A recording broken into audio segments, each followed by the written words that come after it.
Hey, everybody, welcome back to another episode of the Autism in Action podcast. Today we have another amazing guest. We have got Miss Rachel Madel. She is a speech language pathologist, an autism expert, and she specializes in helping you guys communicate with your children. Welcome to the show. Thank you so much for taking time to be here today. Yes, thank you so much. I'm so excited that I'm able to chat.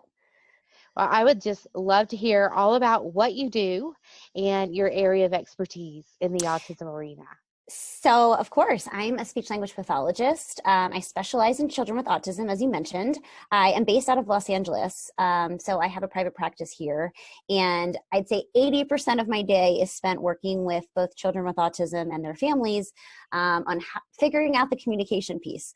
It's oftentimes very challenging with children who have autism to communicate.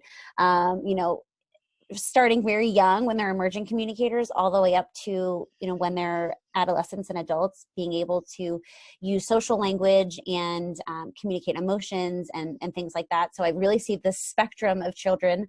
I do a lot of work with technology, and so I tend to get referrals for children who either are nonverbal or minimally verbal.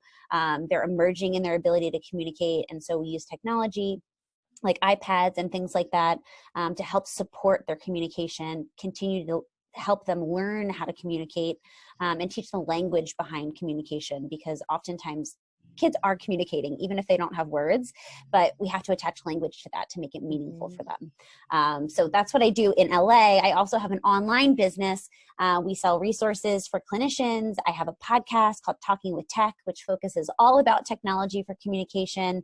I have a video series for parents. I also have a lot of downloads for clinicians who are practicing and working with children with autism. So I kind of have my hands in a lot of different places, but I'm really passionate about the field. I'm really passionate about helping children with autism communicate, and apparently I'm really good with technology. Yes, it looks like it. It looks like it. That's awesome.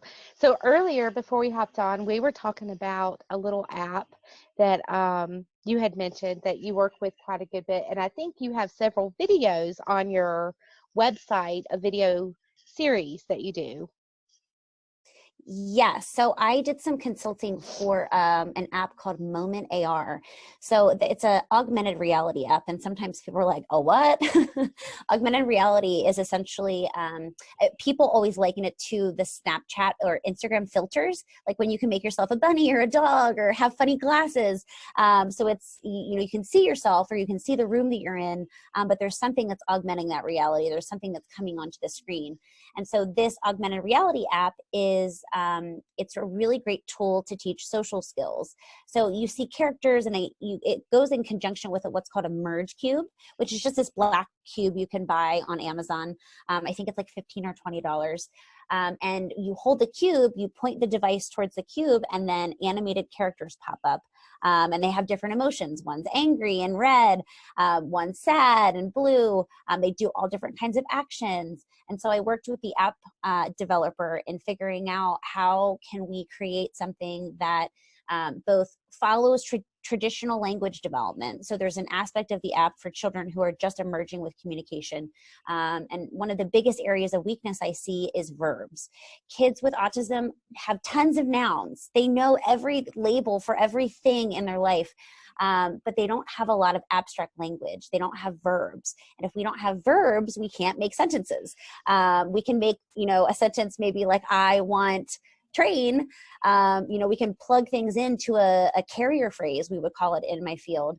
But we don't have spontaneous language. We don't have the ability to put lots of different words together in unique and novel ways. And so I worked with the app developer on creating that, following traditional language development. And then also there's the element of the emotional piece, and being able to see and infer when I see, the character's face, how are they feeling? And what are they doing that make them feel that way?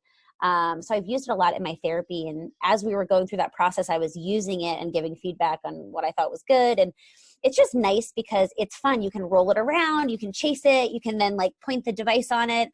So it gets kids up and moving and engaged in what you're doing. So I've used it with reading stories, and then, we take a break from the story and we use the cube, or we find, the emotion that the character in the cube is feeling, or the character in the book is feeling. So there's lots of different interesting ways that I've used it, but it's really cool because kids, of course, love technology. So they're like super excited when I get the Merge Cube out. As a mental health professional, I'm always looking for technology to insert into practice because that does keep their attention. They get so super excited about it. So that is definitely a tool I'm looking forward to working with some of my clients.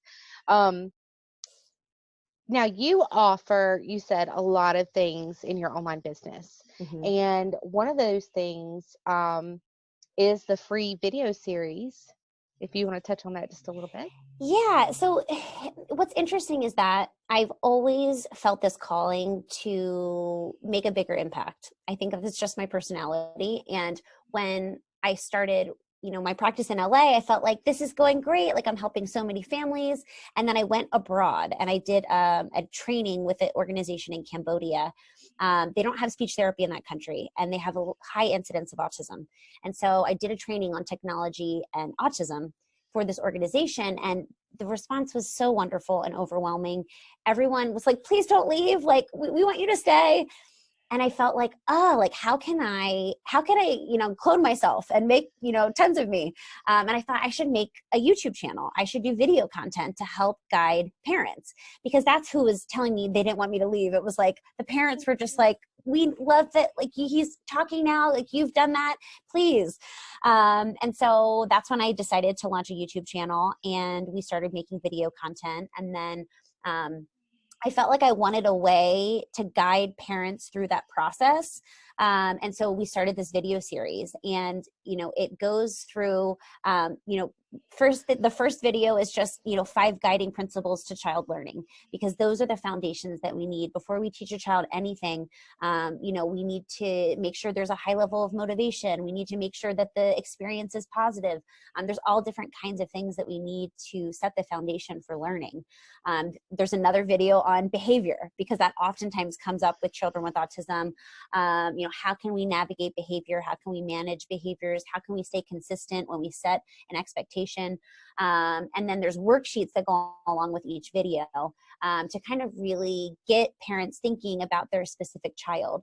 I'm so guilty of reading all of the self-help books and never doing the exercises. And I just feel like it's weird when you actually do the exercises, that's when change actually happens. Yes. So I'd encourage anyone who actually signs up for the video series, please do the worksheets.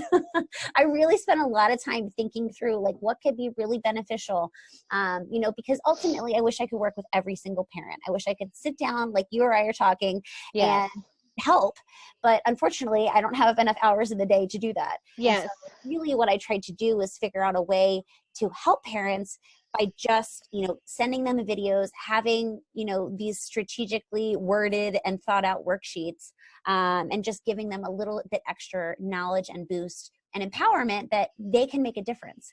Because it's not rocket science what, speech language pathologists do, but, there's some just underlying principles that you need to understand and think about for your own child.